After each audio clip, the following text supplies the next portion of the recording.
भाजपा को जो मत आ रहा है इसका प्रमुख कारण है जो जनता में जो है ना एक सुरक्षा की भावना भाजपा के प्रति दिख रही है।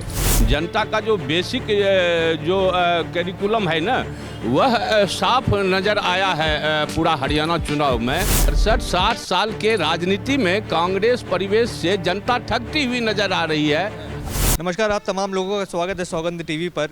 आज हरियाणा चुनाव के नतीजे आने वाले हैं। शुरुआती रुझान जिस तरीके से देखने को मिले थे, कहीं ना कहीं जब पहले कुछ चरणों की वोटिंग काउंट हुई थी तो वहाँ कांग्रेस को बढ़त देखते हुए मिली थी, जिसलिए कांग्रेस ने जश्न मनाना शुरू कर दिया था, ढोल नगाड़े वालों को बुला लिया था। फिर जिस तरीके से समय बीता, फिर से देखा गया रुझानों में बीजेपी ने बड़ी बढ़त बढ़ा ली है। 50 के लगभग सीटें बीजेपी जीतती हुई दिखाई दे रही है हरियाणा के अंदर। अब जिसको देखने के बाद कांग्रेस वालों ने अपने ढोल नगाड़े वालों को कहा, भैया आप जाओ, 5 सालों बाद फिर बुलाएंगे। अब इस पर बात करने के लिए हमारे साथ मौजूद है वरिष्ठ संपादक सज्जन कुमार झा जी। सज्जन जी, जिस तरीके से हरियाणा का दंगल, जो चुनावी दंगल देखने को मिला, जिसमें कहीं ना कहीं ये माना जा रहा था कि जनता नाराज़ है बीजेपी से, ज़मीनी हकीकत पे भी लोगों ने नाराज़गी जताई थी, फिर भी वोट जो दिया वो भाजपा को दिया।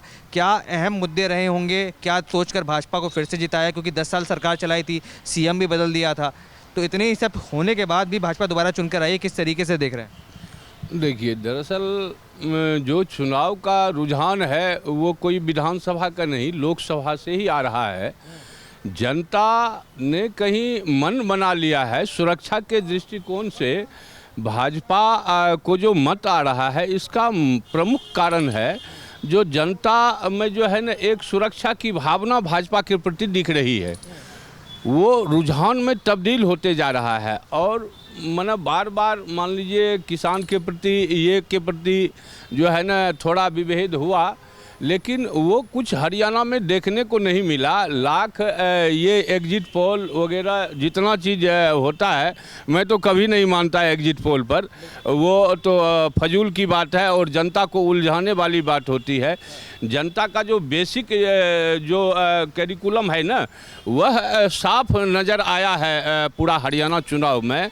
जो इतने करने के बावजूद भी मोदी जी का कम रैली हुआ, इस बार जो है बहुत कम रैली हुआ, 4-5 रैली हुआ और कुछ जो है ना इधर उधर वाली बात नहीं हुई थी।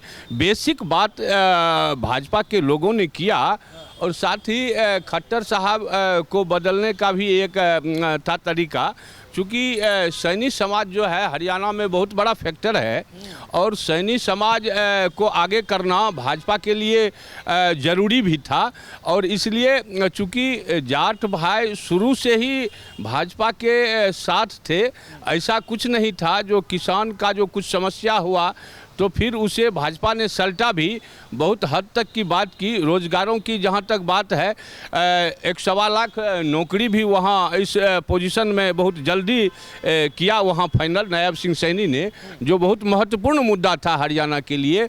और ये बेसिक चीज़ जो है कांग्रेस में कभी मिली नहीं, इसलिए 68-60 साल के राजनीति में कांग्रेस परिवेश से जनता ठगती हुई नज़र आ रही है। जहाँ तक हिंदू कौम की बात है, हिंदू जो है असुरक्षित महसूस कर रहा था कांग्रेस में, इसलिए वहाँ जो है ना हरियाणा में बढ़िया से बढ़िया एग्जिट पोल को ठुकरा के, समझिए एग्जिट पोल को ठुकरा के क्या कहिएगा, वो तो नजायज़ दे देता है कोई, आराम भराम बयान जो है ना वो करते रहता है, वो ठीक नहीं लगता है, वो जनता को उलझाने वाली बात होती है। लेकिन जो आप बेसिक तरीका मानिएगा, जनता के प्रति अभी भाजपा का रुझान काफ़ी अच्छा आ रहा है और महाराष्ट्र में भी आपको ये देखने को मिलेगा। ऐसा नहीं है जो यहाँ हरियाणा में मिला है, जम्मू में मिला है, कश्मीर में नहीं मिला। मान लीजिए कश्मीर में बेसिकली जो है ना वहाँ दूसरा हिसाब किताब पैटर्न चलता है। जम्मू में आप देख लीजिए जो काफ़ी हद तक भाजपा ने वहाँ बढ़त बढ़ाया है। इसका 27 सीटें दिखा रही। हाँ, 27 सीटें पे आ चुकी है और हरियाणा में तो करीब करीब अब 2 से 2:45 करीब बजने जा रहा है अभी। अब तो करीब करीब क्लियर है, 50 सीट पर वहाँ फुल मेजॉरिटी के साथ भाजपा सरकार बना रही है। आप देख रहे हैं सौगंध टीवी, सौगंध वतन की।